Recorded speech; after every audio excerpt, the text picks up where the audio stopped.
Welcome to Truth Meets Fiction, your home for timeless stories, unforgettable characters, and the kind of content that stays with you long after the credits roll.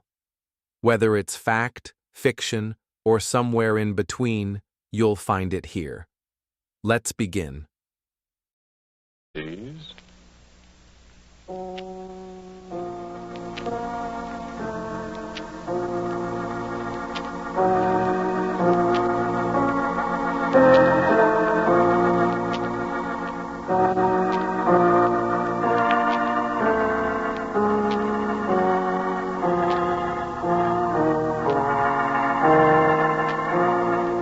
The Mutual Broadcasting System presents Quiet Please, which is written and directed by Willis Cooper and which features Ernest Chappell. Quiet Please for tonight is called The Thing on the Fourble Board.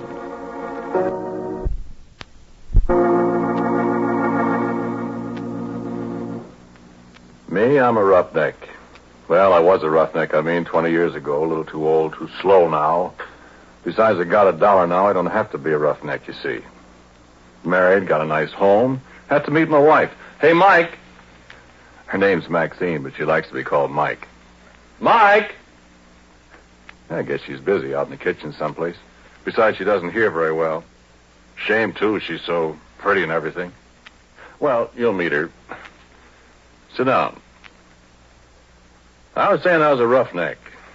Well, no, that doesn't mean exactly what you think it means. A roughneck is an oil field worker, specifically a guy in a drilling crew. Call them roughnecks like you call a section hand on the railroad a gandy dancer, a garage hand a grease monkey. Same time you work around a drilling crew for a while, you're going to be a roughneck in every sense of the word, boy. A derrick floor or a Fourble Board is no place for a guy with a bow tie. Because when you have to fool around with drilling holes that go farther down the ground than it is from the top of Pike's Peak down to sea level... Yeah, sure they do. The time I was a roughneck, we'd got this one well down to 7,313 feet. That was a record. But last May, Pure Oil brought one in out in the Natrona Valley in Wyoming at 14,309 feet. That, friend, is almost 3 miles. Quite a hole, that, huh? Sure, I don't think there's an oil man in the world that don't wonder one time or another what's down there, besides rock and oil and gas. Oil that's made out of trees that died 20 million years ago. Oil that's made out of dinosaur bones. Oil that's maybe made out of the flesh and blood of men, maybe, that beat each other to death with a stone axe, ate saber-toothed tiger for lunch. Yeah, you get to wondering. You look at the cores that come up from way down there, and sometimes the little shells, trilobites mostly, that was alive when Manhattan Island, where New York is, was under half a mile of ice. We found something once, me and Billy Grunwald, and something found us. I'll tell you about it. We were down to around 5,400 feet. We'd set casing. We began to get water, so we had to stop drilling and cement off. Well, you see, when water begins to seep in the hole, you pull your drill pipe, then you let down a cementing shoe inside the casing, and you plug up the bottom of the hole, casing and all, with quick-hardening waterproof cement. Then when it's hard, you drill through the cement and go on down, and the cement outside the casing at the bottom keeps the water out. Well, we had the drill pipe all pulled and racked. The cement was setting, see? So we was shut down, waiting for it to harden. We'd been coring just before...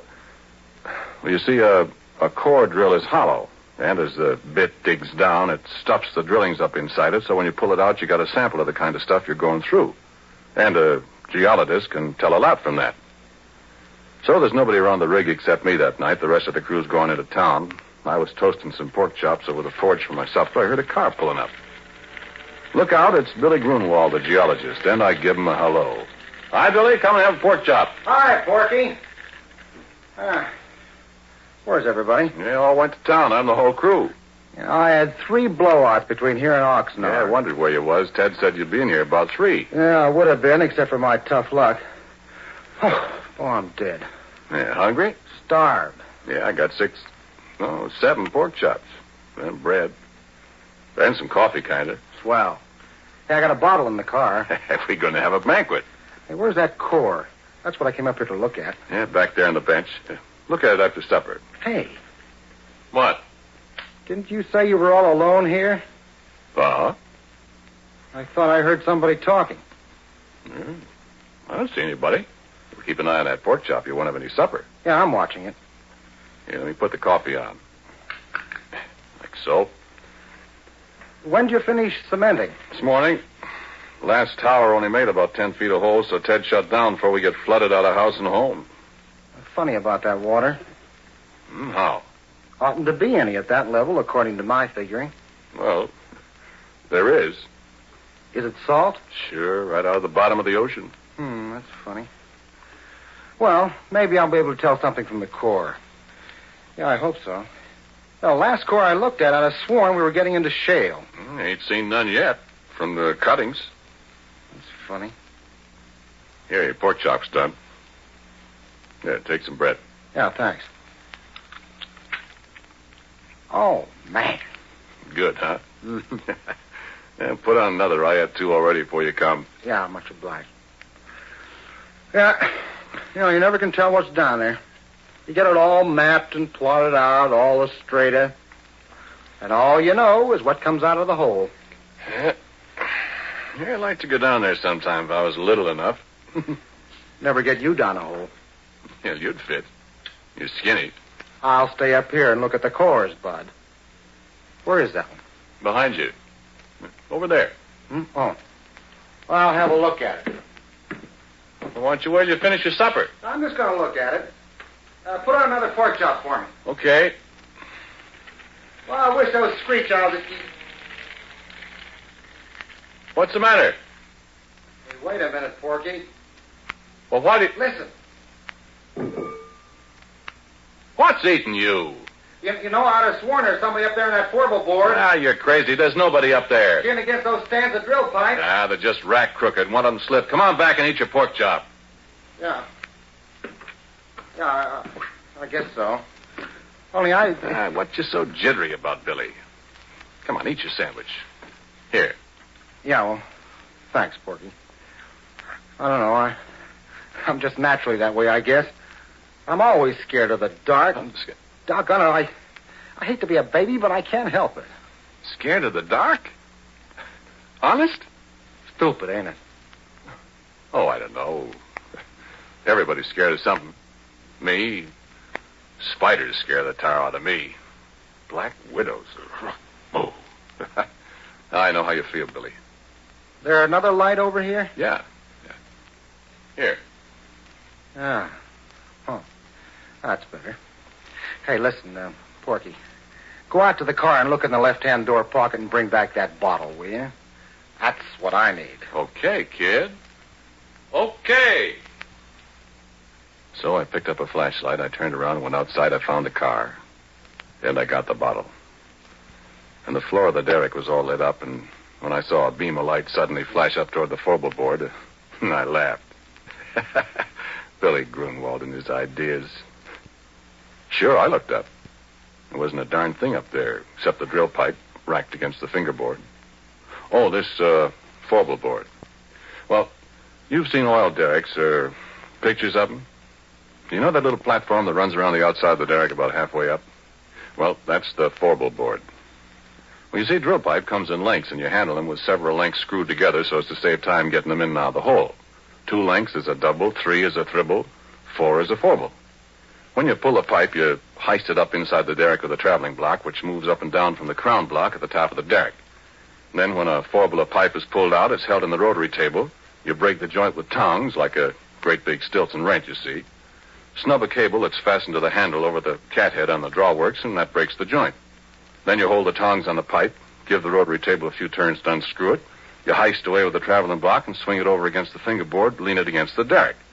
The guy up on the Fourble Board takes off the traveling block. You do it all over again till you got all the pipe out, you see?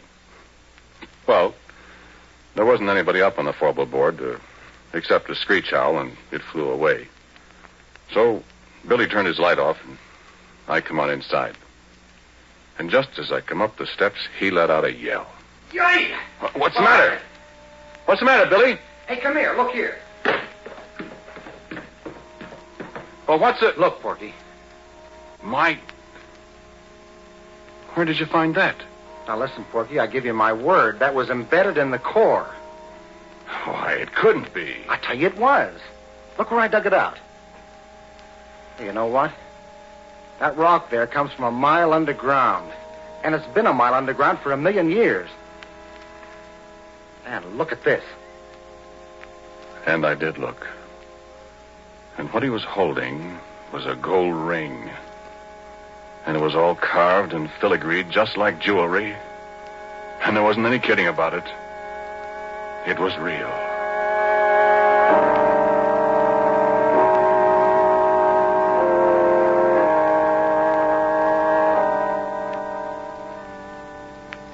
No, wait a minute. Hang on, I ain't done. I poked at the core of rock that looked like a kind of petrified salami or something. And then it was my turn to pretty near jump out of my pants. Because right alongside the place where Billy dug out the ring, there was a mud-covered but very unmistakable finger. I picked it up, and it was cold, and it was heavy, and it was solid rock. At least it felt like solid rock. And I looked at Billy, and Billy looked at me. He started to rub the mud off this here stone finger. And as he rubbed it, it begun to disappear. No, he could still feel it, he said, but when the mud was gone, neither one of us could see it. And he dropped it to the derrick floor. It went clunk, and we couldn't find it anyplace. So you know what we done? Well, we took that bottle and we took and finished it, Billy and me. We finished it in one slug apiece, and it was a full pint of bathtub gin. It tasted just like so much well water to me.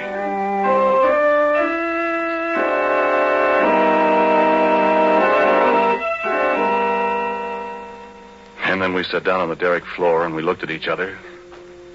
We didn't say a word. My eyes got heavier and heavier. The last thing I remember was I heard some kind of noise that seemed to be coming up from down on the Fourble Board 80 feet above us. I shut my eyes a minute. I guess I went to sleep.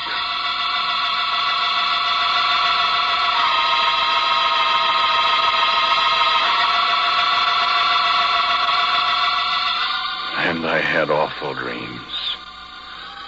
Black widow, spiders crawling all over me with gold rings on their legs. Things I could hear, but I couldn't see, up on the Fourble Board. Billy Grunwald climbing up the ladder outside the derrick in the moonlight. Faces looking at me, and I couldn't figure out who they were.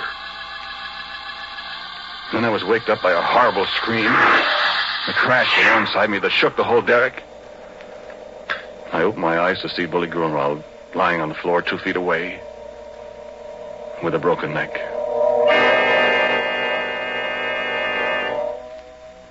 With a broken neck and his left hand, well, he put the gold ring on the little finger of his left hand, and the way his arms were spread out, his left little finger and the ring were gone. Well, friend, I got out of there. I run down to where Billy had left his car, and I got in. I stepped on the starter. I couldn't get it to go, and then I remembered after I pretty near run down the battery that Billy had taken a key. I wasn't going up there and go through a dead man's clothes to get it. So I sat there in the car and shivered all by myself till daylight.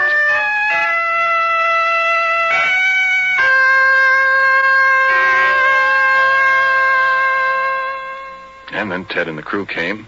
Afterwards, a state cop, and everybody in the world was asking me questions. Did you and Billy have a fight, Porky? I told you we didn't, Ted. But you had been drinking. We only had that little pint, Ted. Well, what was he doing up on the Fourble Board? Did you threaten him, and did he run up there to get away from Listen, you? cop, don't be a chump. Billy Grunwald and I were good friends. Then why'd you push him off the Fourble Board? I didn't, I tell you.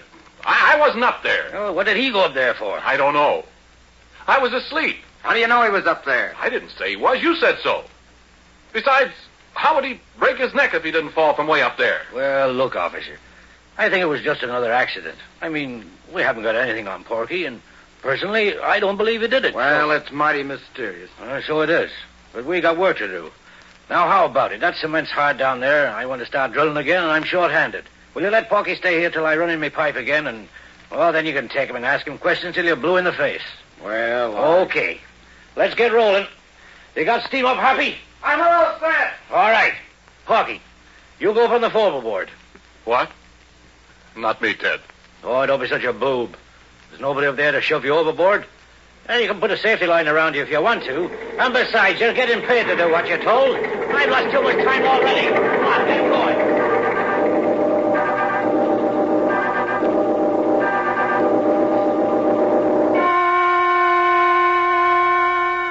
So, okay, I go up on the Fourble Board. And you can bet I took a good gander around before I did anything else. Now I couldn't see a thing. So I signaled to the driller to let down the traveling block, and he did. Came sailing down from up above. I was just reaching for it to pick up the first Fourble drill pipe. Gave a big jerk, and the cable broke. It dropped and nearly pulled me off the Fourble Board. And it landed right on top of Ted. And if you have any idea what a guy looks like after 2 tons of metal land on him from 80 feet up, yeah, you keep your ideas to yourself.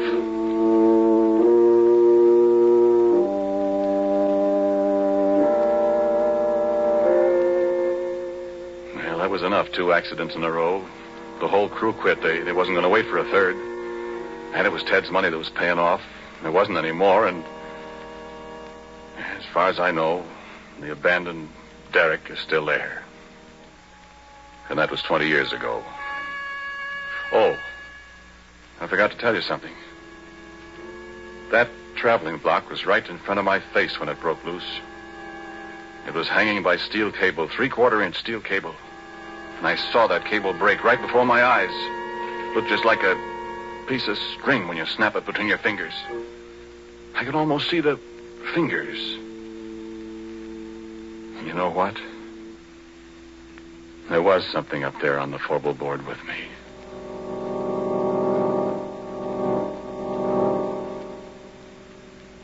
And so a couple of days later I came back. I don't know if there's anything in the world as desolate, as dismal, as dead-looking as an abandoned oil well rig. There it stands like a skeleton off on a deserted side road and the bare yellow hills surrounding it, and it's the deadest thing you ever saw. I sat in my car for a long time looking at it. Everything was just the way we'd left it. I looked in at the floor. The smashed traveling block was there alongside the rotary table. There was a little mutter of steam from the boiler. That was all. Then I heard a tinkle of something as it hit the ground alongside me. I looked around. There wasn't a soul in sight. But at my feet was the gold ring that Billy Grunwald and I had found in the core of rock that came from a mile underground and from 1,000,000 years ago in time.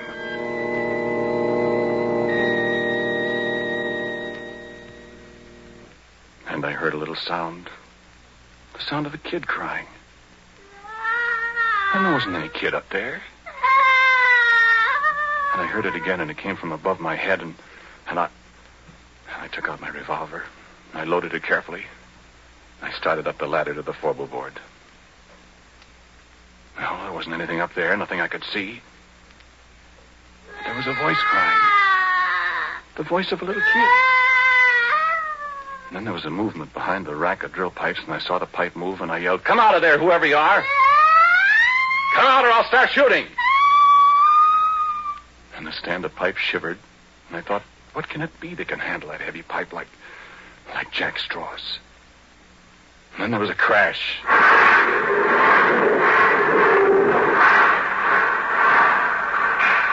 The whole stand of pipe fell over, and I just got out of the way in time.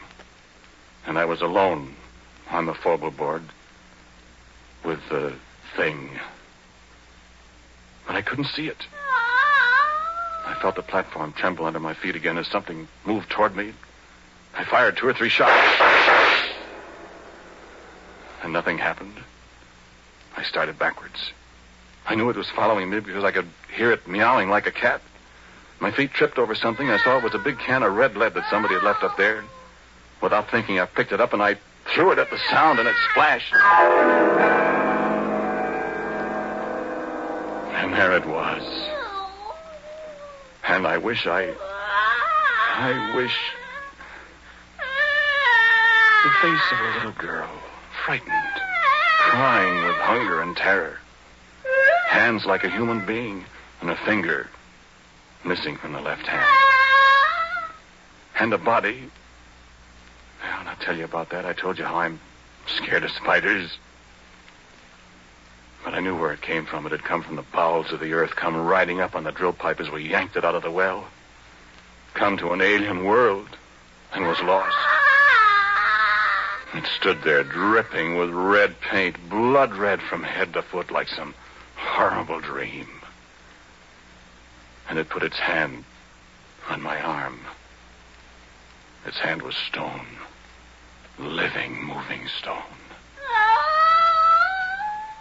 And it looked into my eyes and mewed like a lost kitten.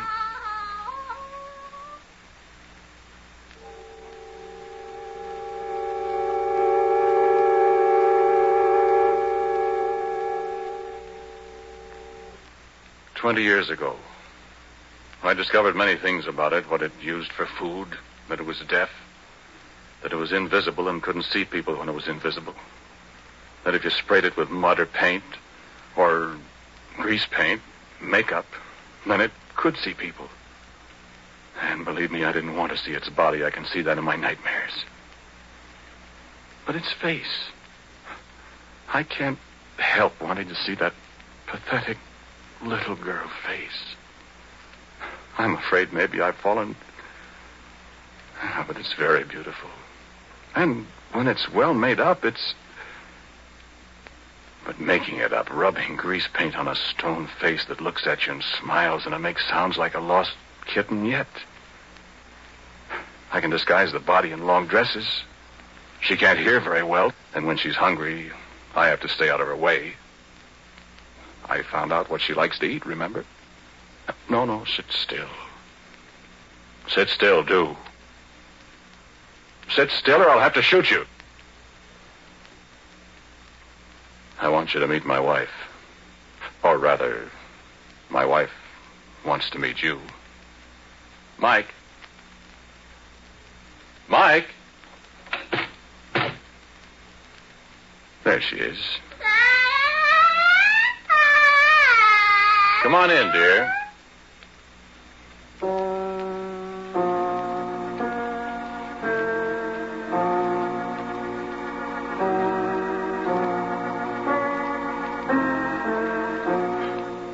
The title of tonight's Quiet Please story is The Thing on the Fourble Board. It was written and directed by Willis Cooper and featured Ernest Chappell. And Dan Sutter played Billy Grunwald. Pat O'Malley was Ted. And Cecil Roy was also a member of the cast. As usual, music for Quiet Please is played by Albert Berman. Sound by our good friend Albert April. Now, for a word about next week, here is our writer-director, Willis Cooper. Well, I'm reasonably sure that all the characters in tonight's stories were completely fictional. At least I, for one, hope so. Next week, the story is called Presto Changeo, I'm sure.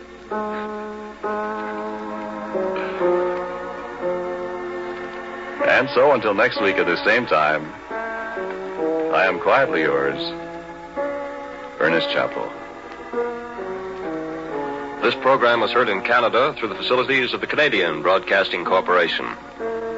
This is the Mutual Broadcasting System.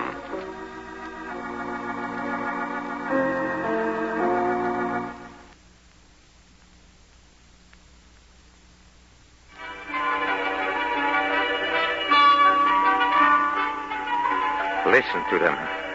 Yes, they still laugh and dance and play the night away, but... Oh, I shouldn't have drunk so much wine. I must hurry now to the villa where she's waiting, yes. Waiting for him, for her Fortunato.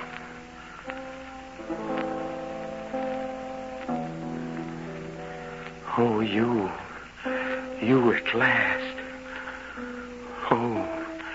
Oh, you're like a beautiful painting.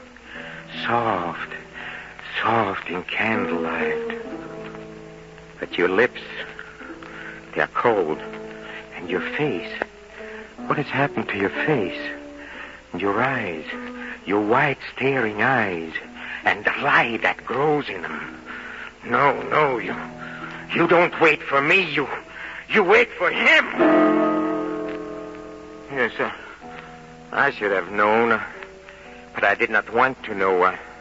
I could not believe that you would fall for For that too pretty face, for that pretty voice, those pretty things setting so pretty away. Oh, but now I know you. You wait. Well, and wait for your Fortunato. You know? No, you couldn't know, no. You only feel, yes. And while there is fear, there's life, huh? Just a little life, but it burns.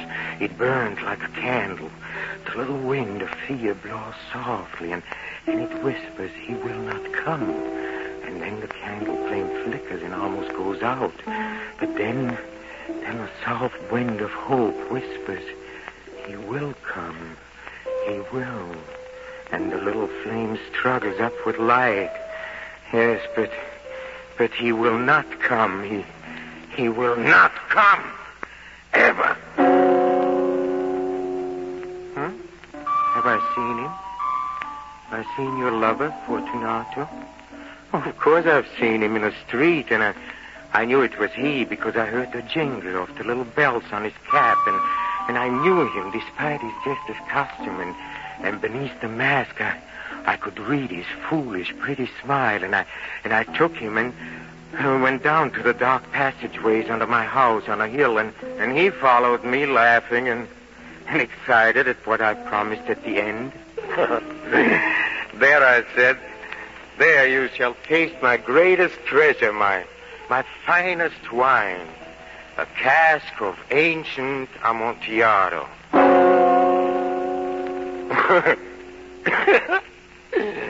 Then I took him by the hand and I pulled him toward the solid rock behind the shadows, where I had prepared an opening, yes, an opening to fit the form of your Fortunato.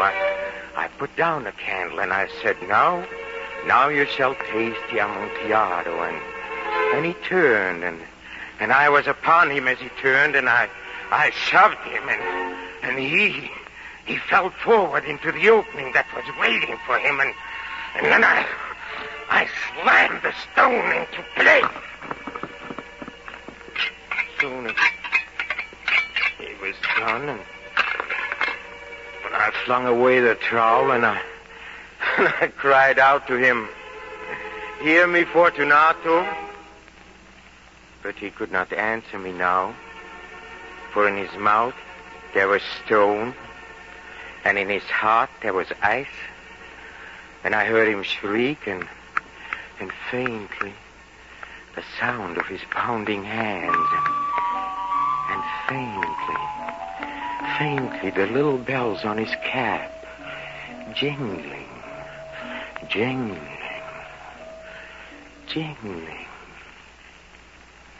Then there was nothing, and I left the place where Fortunato is waiting. Yes, he waits, and you wait, and you shall wait forever.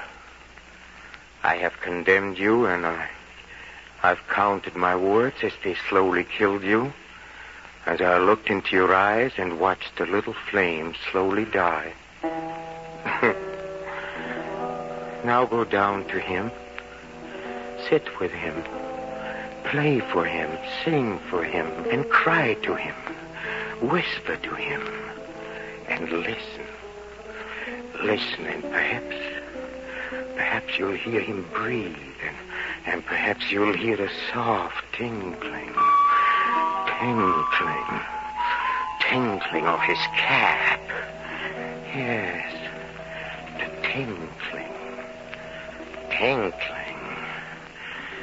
tinkling of the bells.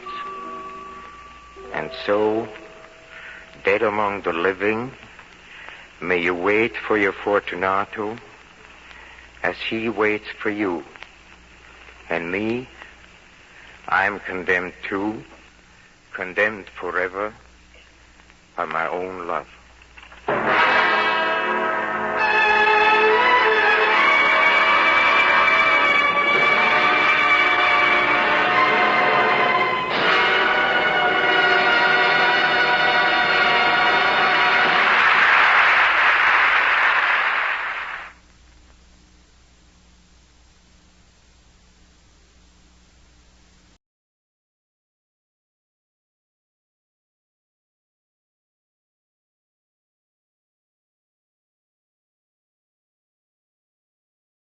Every story leaves a trace, some in history, others in the shadows. If this one made you think, question, or shiver just a little, you're in the right place. This is Truth Meets Fiction. Until next time, stay curious, stay sharp, and don't believe everything you're told.